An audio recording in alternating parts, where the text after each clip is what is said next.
Enjoy! Bloody enjoy it! It's diving. Not everyone can do it. Enjoy the journey, enjoy the water, and then enjoy every single dive. Off-Gassing, a scuba podcast with host Nick Hogel.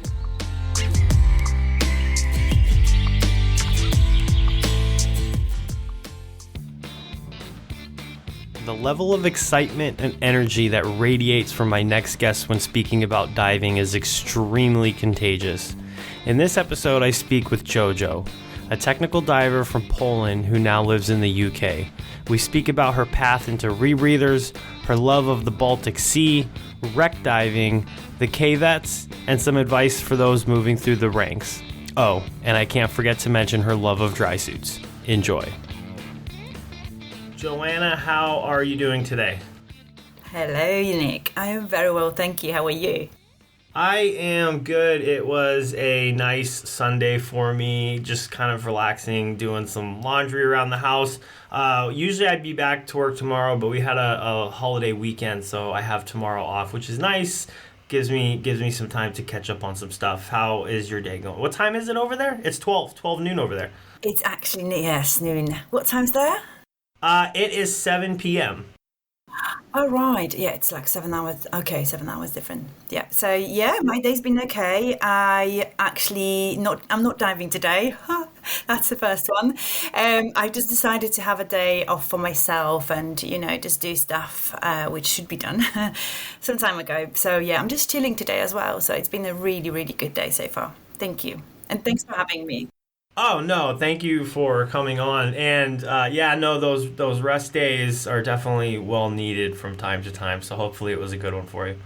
So my first question I want to ask is, how did you get into diving? Tell me, the how, the what, the why, that first experience, that first breath underwater. So that's been probably around 14 years ago. And me and my friends went to Egypt for week holiday, Oling. I wasn't diving back then, obviously. And then we've tried scuba diving, as you do when you're in Egypt. And it just felt, obviously, you always forget. You always remember your first breath. You're meant to remember your first kiss. I don't remember, but I do remember my first breath.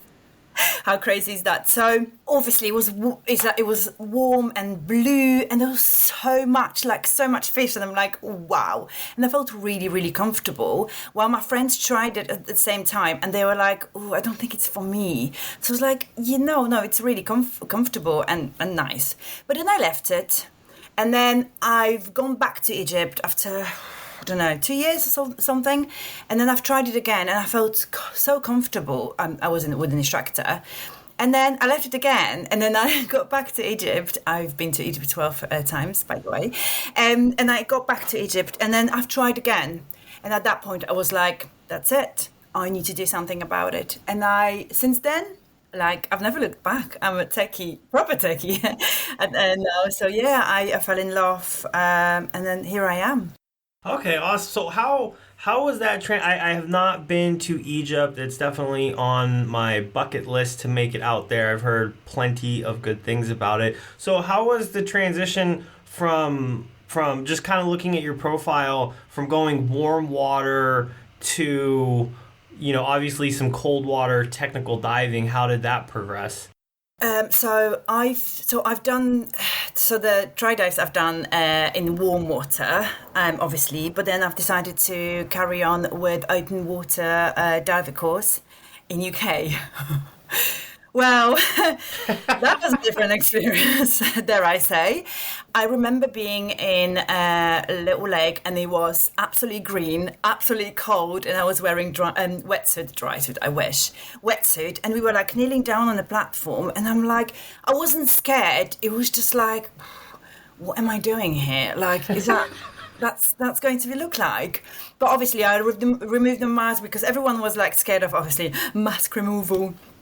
But I don't know. I just got back next time after I've completed my course, and then I just carried on. I just got used to green water. So for me, going now these days to warm water is something's not right. And then only recently, I went to Malta and it was just like, the water's so warm. I can feel my fingers. I'm like, that's not right. That's not right. I got to the point where I feel really bad. Not really bad, but unconscious, like something's not right when the water is warm. It's very luxurious, don't get me wrong, but it's like I'm so used to cold water. So yeah, that was my transition. I was like, I just went with it. How did it get that? Well, let me backtrack a little bit. I have not done much cold water diving. I've done very, very little, and some people, you probably wouldn't even call it cold. It's just kind of wintertime in Texas, which is pretty mellow, but they have been getting a little bit more cold. So I don't know how I would weather in something like that. Like it's definitely something. I have some cold water destinations on the list, but it just hasn't happened yet. And so I'm definitely excited to see how it would turn out, just because. But yeah, definitely, prefer cold water more than warm water is that's a new one for me. It's not like I prefer. I do like I'm used to it. Warm water is just holiday. But then yesterday I took off my dry gloves. The water is around 18, 19 degrees, and everyone knows if JoJo removes her dry gloves and she dives without the dry glove in like a little lake, that's summer. Because I don't remove it. So I struggle to dive cold water. Don't get me wrong, I get cold, but I'm used to it. So, yeah. Yeah, no, for sure. So what type of, what are usually the conditions of the areas that you're diving in around where you're diving? Is it, obviously you're in a dry suit, I'm assuming most, if not all the time. What are the temperatures? Where are the destinations you're going? What's the type of stuff you see under there? So if we go sea diving, and this is what I want to focus maybe this year, next year, going more sea diving, because I've been focusing on freshwater, and obviously we know that sea dives are completely different cup of tea. So I'd like to, I think personally they're more challenging, with the current, with tide and salty water. So I'd like to focus on that. But then North Sea's around probably 8 to 15 degrees, which is okay.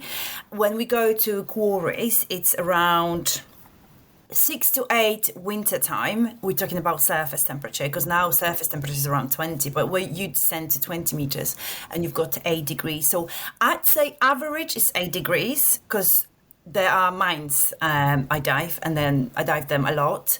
So we've got one mine in particular, Croesa, in Wales. It's 5-degree water. Yes, and I get cold, and I've got dry suit. I don't remember when was the last time I was wearing a wetsuit. I get my dry suit. I take my dry suit to Egypt and warm waters as well, because I've got an extra buoyancy device as well. So that's why. But yeah, I don't just wetsuit. I get wet. I don't know. Wet and dry. Cold. Sorry. Well, I don't know. It's wet, dry suit, and I've got quite a few dry suits, I must admit. And girls buy heels, and I buy dry suits. So bad. That's awesome. It's bad, but yes, I'd say average 6 to 8 degrees. Depend on I'd say 6 to 8. Okay, wow. Yeah, no, that's pretty chilly stuff. So let me backtrack just a tad bit. So how was the journey into technical, overhead environments? Was that something that you knew as soon as you started taking courses, this is the direction that I wanted to go, or was it just a natural progression into that? Natural progression, I'd say. I never had any targets. I didn't know where my diving goes, because... So I started diving, and I was diving and practicing, and I started traveling a lot just to improve my buoyancy, just improve being in the water, improve my skills, and just feel comfortable in the water. So trim, and then, the buoyancy obviously came naturally, but came within hours I spent in water. And then I was going warm water. I was going Egypt because it was easier. But then every weekend I was diving in UK as well. So yeah, I've spent so much time and so much energy, all my energy and time went to diving. And then I think then I decided to teach because I'm a PE teacher. Got a master's degree in teaching. So I was like, yeah, maybe I can start teaching. So that took loads of my hours and energy. I don't want to say energy, but yeah, it did. And I've had loads of students, amazing people. And then I thought, yeah, because I'm within a club, Polish club in the UK, and they're very techie orientated. So I think it came naturally for me to try Twinset. And I remember trying Twinset, but I think it was like after 100 or 150 dives. So I didn't rush with tech stuff. It came naturally. So I was like, I got on Twinset and I'm like, wow, it felt naturally. Someone actually recorded me and it was like, I looked good. Only because I spent enough hours in water. So then I started going into like Tech 40 and so on. And it was difficult. At the beginning, where it was like skills and buoyancy. It's a different story, as you know. And then I went to Mexico. And I was like, well, everyone's doing courses like Intro to Caves, Cavettes. And I was absolutely broke. So I was like, maybe I can do one course and see how it goes. Obviously, I ended up doing 4 cave. And since that was a game changer because the buoyancy, skills, everything improved. Because obviously you need to be flawless in caves. So I think that was a big game changer for me in terms of, being in water. And then, yeah, it was a game changer. So, yeah. And then, do you want to know about the transition to CCR? Yeah. Let's talk. Let's keep it going. Yes. So I was diving Twinset for a few years, and I used to be a person saying CCR. I would never buy it. Why would I would have to be insane to buy it? Here I am. So I don't know what has happened to me. It was just like it was a different time of my life. Someone really hurt me. I don't want to go into details, but then I was like, need to do something. And there was a CCR. No, hold on. I've done my mod 1. So I went to try. I went for try dive, and Nick, I was like, what the heck? I can't dive. I cannot dive, and I cannot understand CCR. I'm not touching it. After a few months, I've decided to go and do mod 1, as you do. So I've done mod 1, and it went absolutely amazing. But by the time, I didn't have a unit. I didn't own a unit. It was my instructor's unit. And then I was so impressed. I was like, that's actually easy comparing to my try dive. And then I was like, yeah, I think I could dive CCR. So I've decided to buy one, and because I didn't have much money, so I decided to go for a used one. And then 5 years later, I've got another unit, which is brand new, and I'm loving CCR diving. Hypocrite, yeah, but yeah, I was the person who was saying like, no, I'll never buy a CCR. I'm not insane to spend that much money. That's me. Was your try dive on the same unit that you did mod 1 in? Yes. What unit was that? JJ. Oh, okay. And is that what you're currently diving now? No, I'm diving. So I was looking, when I wanted to buy, I was looking for JJ, but there was no used JJs on sale. Probably because they're really, really good units. And then a friend of mine, an instructor in UK, he was selling his XCCR. So I was like, okay, I know a few people diving XCCR, and they've had only good opinions about it. So I've tried it, and it's like, yeah, it's a good unit. Obviously, it's a good unit. I use it. It's a good unit. JJ is an awesome unit. I'd say XCCR is like an older brother of JJ, but I'd say JJ was easier. XCCR is more complicated. Yeah. Because JJ just flowed naturally when XCCR didn't at the beginning. Obviously now it does, but yeah, I think the XCCR was more tricky at the beginning. But obviously it's got nice features as well. So yeah, I love the unit. Okay, awesome. I'm kind of in the research phase of looking at CCRs, and I've heard a lot of good things about the JJ. Definitely, they have quite the fan base, and people. I mean, I think they call it like the 4x4s of rebreathers because you could just kind of put them through the mud and put them through the ringer and they'll still come out on top. That's So true.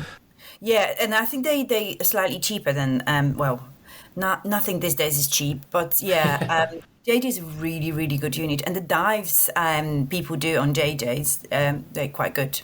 Yeah, solid units, I'd say. Yeah. I have a few tri dives planned in the near future, probably over the next few months, just because I want to try a few different units, because it's kind of a tough thing when you get into CCR, because you go on and you'll have this whole this whole group of people saying how amazing the unit is, and then this whole other side saying that's not the unit, you want this unit.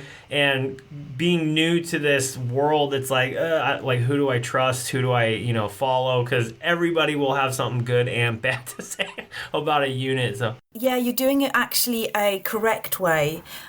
This is a correct way. You need to, because do you know how many questions I get in my Instagram profile or Facebook? People just message me, why this unit? And for me, you need to try. And I wish I would have tried, I should have tried a few units before buying one. I was just bold and I went for, one without trying dive on it. But I'd say do it proper way. So try a few units and then you'll see what's closer to your heart and what's basically diveable and better for you to maintain. So yeah, good way to do it. Question, where are you from originally? So I'm from Poland. So I was born in Poland, but I've been in UK now for 14 years. Oh, okay, cool. Do you go back to Poland often? I do actually. Last year we were shooting for a movie which is hopefully coming out soon, called Ghost Ships.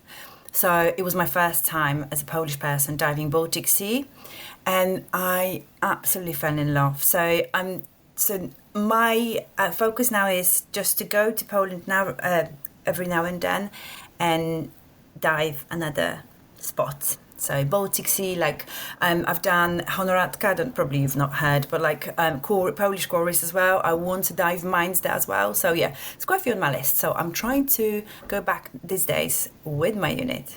Okay, cool. Well, actually, that was one of my questions I was going to ask about was ghost ships. So can you tell me a little bit about that, or is it kind of hush-hush until the movie comes out, or what can you tell me about it? So we went a few months ago. We went to Berlin to promote the movie. I don't know how much I can say, but it's basically about ghost ships, wrecks in Baltic Sea. And Nick, oh my God, there's so much history. And because Baltic's not, it's only 4% saltness, I think, the wrecks are preserved beautifully. So there's 17th century wooden wreck, just lying there, just like that, because there's no bacteria eating the wreck. So it's absolutely beautiful. It's dark, it's cold, but oh my God, wrecks are unbelievable. So it's more or less the ghost ships is around wrecks, mainly wrecks of Baltic Sea and history around it. The idea at the beginning was different, but now I think it's going to be something like a documentary. So I'm actually looking forward. It meant to be coming out end of May, but we're on July now. So I think few more months or weeks hopefully, and then we'll see. But yeah, the footage, Nick, the lighting, the footage, the people involved, OMG, it's going to be, if you like wreck diving, it's going to be really good. How can one find it? Is it going to be just released in theaters or online, or how would... I don't know. But once I find it, it's going to be definitely on my profile. We still don't know, so we don't really know much. I know in Berlin we were promoting it, so we were trying to sell it to platforms. So I don't know what's the outcome. I know I was sitting in the container, diving CCR, and people were coming and looking at us. So that was a way of promotion, but it really, really worked. So it was really good. So yeah, I'm looking forward to that, but I'm definitely gonna let you know once I know more. I just started kind of getting into wrecks, warm water, I went out to the Philippines and took a wreck course. And I have a gentleman, a couple of people I've actually been talking to in Thailand about going up there and taking a wreck course as well. So just kind of when I can get some time off of work and make it out there. It's funny because everywhere in Southeast Asia is so close, but sometimes it's like I got to take the plane and then a car and then a boat just to get there. So the traveling, Yeah, it's the truck. It is a truck, isn't it? It's yeah. It's worth it at the end of the day. Oh yeah, no, definitely. So out of the caves, the wrecks, the mines, which one is the go-to? Which one captured your heart the most? I'd say Rex. Oh, Although okay. I love mine diving, but I think mine diving is mainly because I do love mine diving. I love overhead diving, but I think mine diving is because of the location. We do have sea obviously, but then I don't know, mines are really easy to get to. Well, obviously not once you're in the mine, it's a bit of a trek, but I think it's just the location. But then Rex only because when you go down and then the wreck starts appearing, you're like, wow, your head is like all over the place. You start to think like, what's happened there? The history is just unreal, and you see little things. Sometimes you see like plates, bottles, and it's amazing. It's amazing. So if you're planning to do wreck diving course, that's not a brainer. It's not a brainer. It's just it's amazing. I can see the appeal. It's funny because kind of like your journey into CCR before, a few years ago, I'm from Texas, so Mexico was pretty much in your backyard.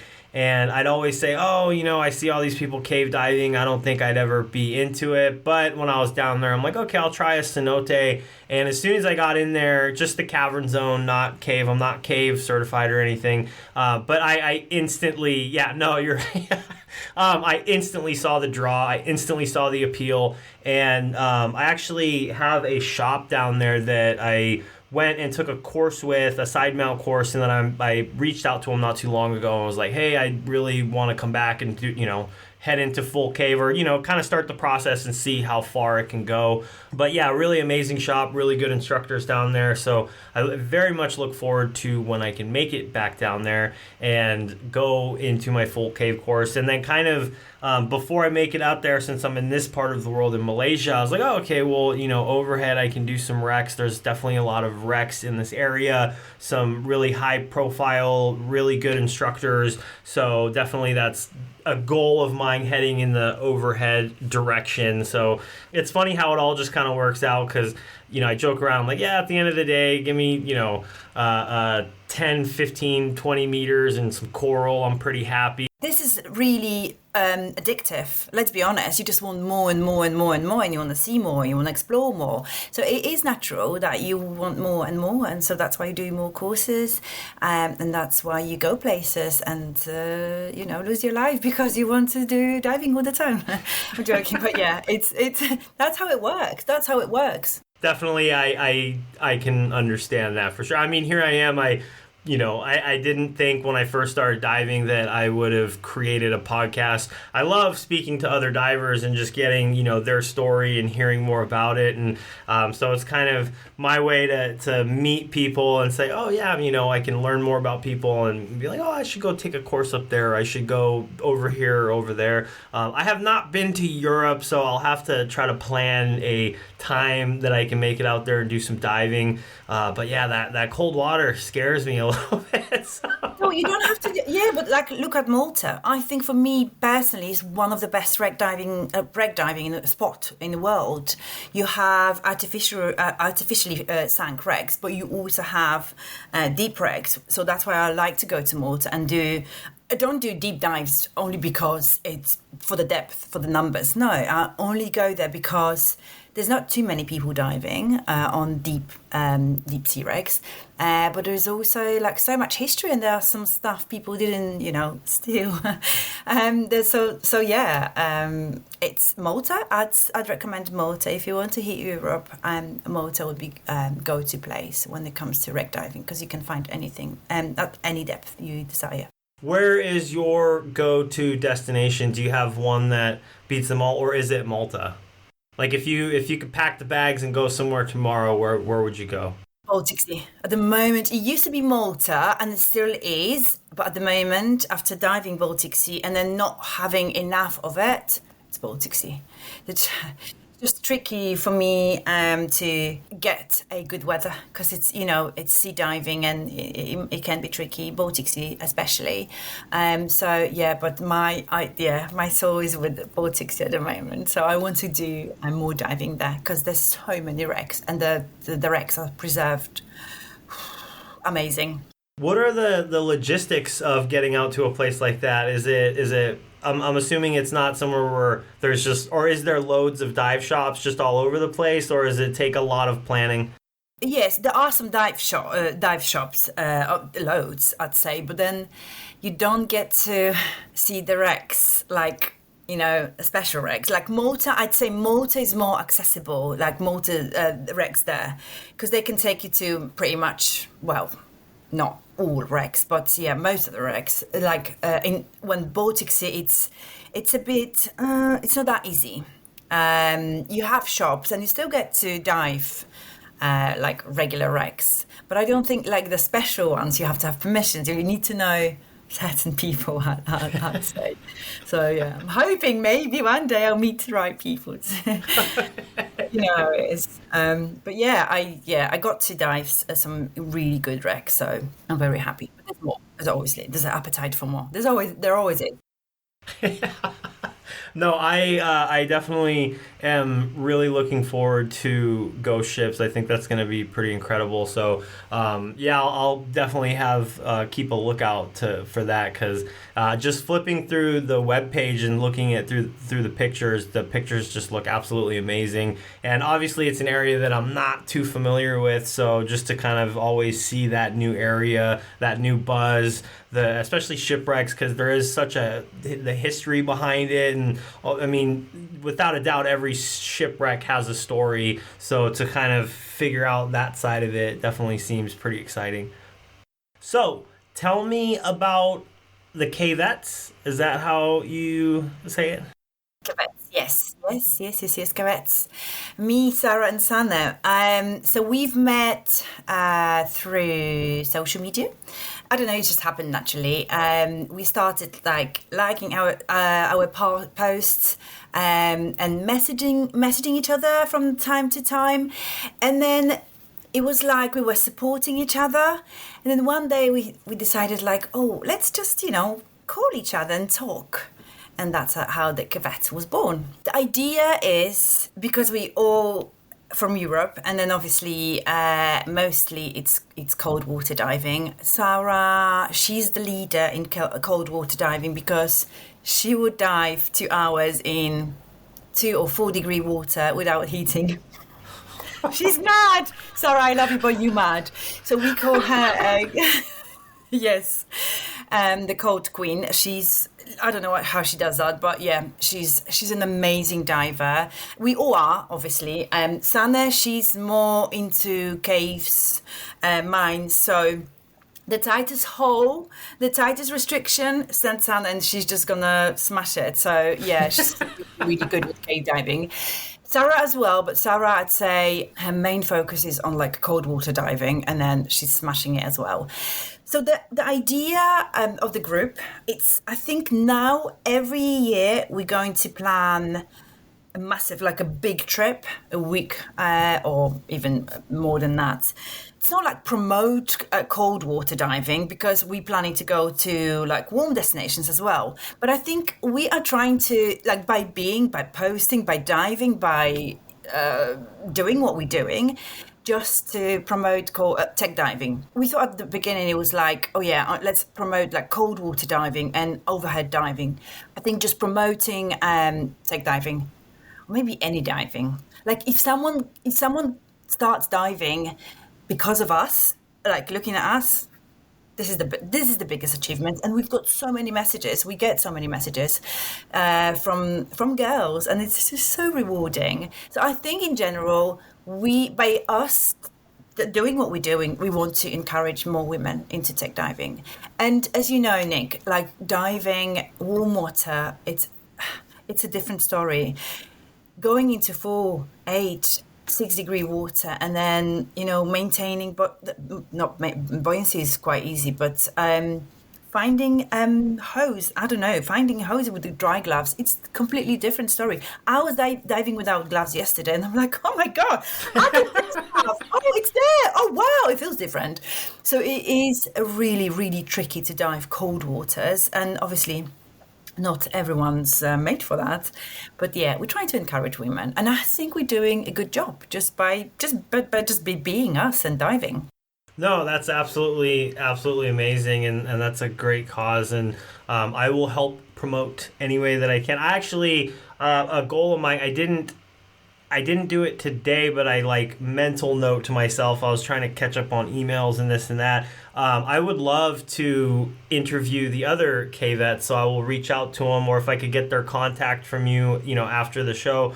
And then I was even thinking of like, oh, it'd be great to have all of you on one show, and then you can talk about and promote and do whatever that you guys talk about, or sorry, do. It would be pretty amazing just to have you on and help the cause for sure. So I was noticing on one of the posts you had a trip, was it back in May, that the conditions were pretty rough, which I'm not scooter trained or anything like that, but you're like, oh, we were basically, I'm assuming, on full blast, and we were just staying in the same position. So do you want to talk about that scenario or that dive? Yeah, so that was our first proper expedition, first project, because we did tuna and diving, and then we did Belgium mines as well. But this one was like a proper project, so that was the first one for us, and we went to Faroe Islands, as you know, and conditions there, obviously tides and currents and swells, they were like insane. But even getting into the water, so when the tide was low, everything was slippery, and then bailouts, heavy equipment, scooters. So without the scooters, I don't think we would actually make it. So every single dive would have to be with a scooter. Water was around 7 degrees, so that was another challenge. Well, not a new talent, but we were trying to explore sea caves, caverns, find stuff there. So we went to, there was one dive when me and Sanna went to like a cavern, and we were trying to light a line, and we were like so I've learned so much, because I don't think I've ever dived like a sea cave or sea cavern before. Wow, it is another level. So it was really, the conditions were really tough. It taught us a lot. But then, I don't know, we might come back there. Then we're working on a report as well, because Seacraft was that kind, and they just supported us with scooters and with promoting stuff. So really, really nice of them. Thank you. But yeah, I don't think we would have made it without using scooters. And it was like you say, it was Sarah said, she was diving with Magnus, and she said like I was on gear 6, and I was just like not moving. Yeah, so it's you gain a massive respect to the nature, to seas, to oceans. It's a really good lesson to learn. How did the group pick that destination, and what type of planning went into that project? So when diving tuna, Sarah met a person from there, Boggy, who's the owner of the center, and then he was sponsoring the project, so supporting us as well. So he had the dive center we were using an entire week, and he was giving us spots. So he was contributing to the project as well. So we made like a project plan, and then we had some few spots around the island where we could potentially find something, and we decided to go there and then dive it. So it was through friend, well, Sarah's friend, now our friend, hopefully. But yeah, it was just randomly, and then I think things like that happen always because of people. Most of the time, you meet someone, and you meet someone for a reason. So, what's the next project, the next destination? Is there one in the works? I'm thinking about one, but I don't want to say yet. It's going to definitely be May next year, and then I don't want to say without discussing that with the girls, but I've got an idea. So as soon as we know, I'll definitely announce that. But yes, there's definitely.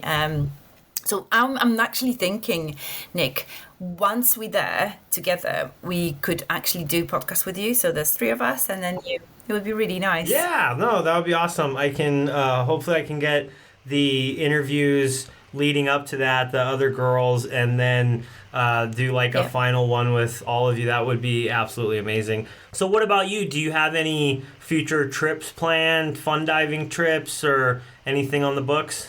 Of course I do.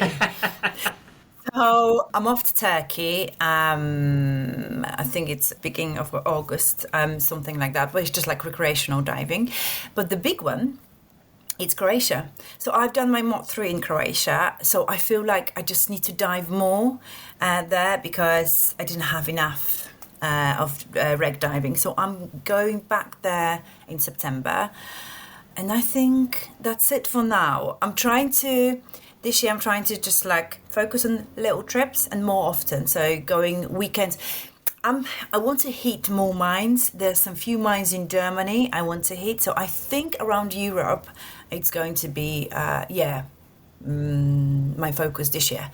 Going short trips, but some diving trips, exciting diving trips. So probably Europe mines, maybe Germany, maybe Budapest again.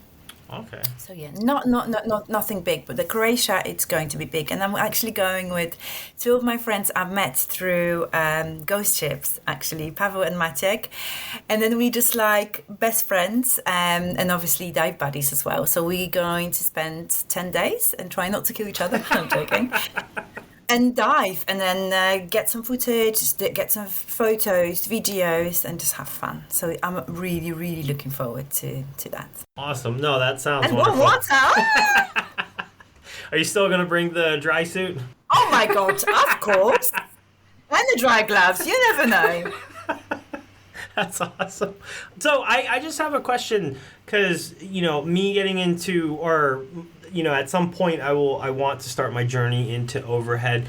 What are I know they're both overhead environments, and I know that there's probably a lot of similarities, but would you say that there's some major differences between diving in a cave and diving in a mine? Are they the same to you, or is there some planning? What's the type of planning you have to do for one or the other?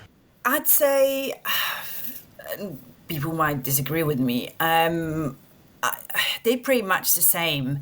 It depends again. Like when I was doing, I've done my OC in Mexico actually. OC full cave in Mexico. Obviously the rock formation, the structures are different. But at the end of the day, it's overhead, and you need to go in and you need to come back out. Mexico, I'd say it's more complicated. Mines depends on the mine as well. The ones I dive, they like more straightforward. There's not too many junctions. There's not too many T's. While Mexico is like all over the place. So you need to be really, really careful there. But in general, I'd say, yeah, it's different infrastructure, because obviously you've got some infrastructure in mines, and I think that's what I love about mines. You still have like you can find boots, you can find like a truck, you can find all sorts of people left behind. So this is amazing. While Mexico is like the rock formations are like, and the visibility. Well, the mines they have good visibility as well, but I think mines are cold water. I don't think there are mines with warm. Yeah, there is one in Hungary. Before I say, yeah, Nick, it's pretty much the same thing. Okay. And I don't want to just simplify it like it's the same, but the general rule is the same, like go in and come back out, please. Okay. But yeah, it's different. It's different stuff to see, I'd say, and then yeah, depends what you like. Yeah, you would love both. Okay. You will love both. If I know you'll be. I look forward to my first experiences in those type of overhead environments. Nick, can I just say, I still remember the first time when I actually got into the cave. So you will remember that as well. And it was in Mexico. And it's unforgettable experience. You will absolutely love it. I can't just stress enough how much you're going to love it. So yeah, I'll keep my fingers crossed for you. Oh, no, thank you. What, I'm assuming it would be like Tulum or Playa, but what part of Mexico were you in? Oh my God, I think it was Tulum. I don't remember. I think it's Tulum with all the Dos Ojos and all those car wash, all those caves. Okay, cool. Yeah, I was in Tulum. I went with the side mount training was a shop called Under the Jungle down there, and oh, okay, nice. Yeah, so it was pretty cool, and that's who I was planning to go back to do full K, or I'm going to start the journey and see where it goes, because I know it can be quite challenging depending on, usually it takes people more time, I feel like, than they think it's going to take, so I'm just like, okay, I'm going to plot myself in Mexico maybe for like a month or two and kind of just see where it goes, so... Well, that would be amazing. Spending a month there, yeah, that's ideal. Yeah, we'll see what happens. So, out of all of the dives that you have completed, what would you say was your most challenging dive to date? Challenging dive. There was one recently when I had my CO2. Probably, I think I had it. I did have it, obviously. There was I've done everything properly and I've checked my equipment, but there was equipment malfunction, I'd say, and I was going up, and I just had CO2 hit for the first time in my life, and it just shows you like all the courses. Yeah, you've done the courses, but if you don't practice. Your muscle memory, like bailouts and stuff like that, is just so important. And I think that's changed me a little bit, changed my CCR diving, because now I look at diving differently. Yeah, I think that was the most challenging part. But I didn't have like, really challenging dives. There are some challenges, but not like, I don't want to go into diving anymore. But yeah, I think that was a very valuable lesson. What would you say to date would be the highest point? Like the best, most memorable? Is there one, or is it yet to come?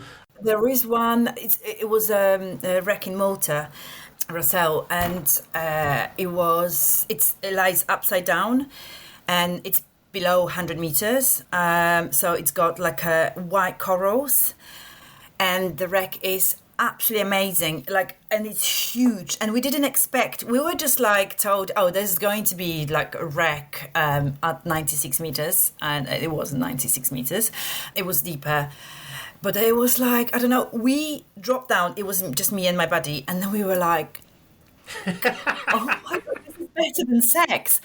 I was like, obviously, it was like 4-hour dive because we spent around 25 minutes on the bottom, 5 minutes longer than expected. But it was just like, it's got, when you swim to the back, it's got a massive hole, and then the exploration begins. But then by the time we discovered the hole at the back, it was like time to go up. So for me, I think the most, like, I literally was like so excited. I'm like, oh my God, I can't believe it. It's better than sex. So that was the first sentence I said to the skipper when I got up on the boat, back on the boat. I was like, it's better than sex. So it was really good. And then for some reason, it's just I can still see the white corals. It was absolutely amazing. So wreck diving, it is. Okay, okay. No, that sounds absolutely amazing. So, what advice would you give to someone that is a newer diver wanting to get into overhead environments or technical diving? Just kind of, they're that maybe it's you fresh out of open water and you just want to be like, look, this is what you need to focus on. This is what you need to do. Go this way. What advice would you have? I think I would have three, if that's okay. The more the merrier. So the first one, I wish someone told that to me. Take your time. Because I know there's so much pressure for social media these days, and like, oh, this person does this person's doing that. I'm like, oh, I'm left behind. I should just push forward. Take your time. Take your time. Like, there's no rush. The wreck is not going anywhere. The cave is not going anywhere. So take your time. So that would be my first advice. Secondly, spend as much time in the water as possible, because we might do loads of courses. If you're not in the water regularly, bullshit, you're not going to get anywhere. Well, you will get with the time, but it will take longer. Spend as much time as you can, as you possibly can. And the third one, and I think the most important one, and we very often forget about it, enjoy. Bloody enjoy it. It's diving. Not everyone can do it. Enjoy the journey, enjoy the water, and then enjoy every single dive. If the visibility is really bad, like now in UK, when we dive freshwater, the visibility might be sometimes zero. You still get to learn stuff like diving without reference point. It's amazing because you like practice your buoyancy. So enjoy every single dive and then appreciate it, because not everyone gets to do that. So yeah, three things. Those are words of wisdom. I absolutely appreciate you coming on to the podcast today, and I very much look forward to having you back on with the Cavettes and hearing more about your journey. I look forward to seeing the movie when it comes out, and definitely just following your journey on social media and seeing the cool things that you're doing. So thank you very, very much for coming on to the podcast today. Thank you so much for having me, and I'll keep my fingers crossed for your training. And obviously, if you need anything, any advice, anything, I'm here to help.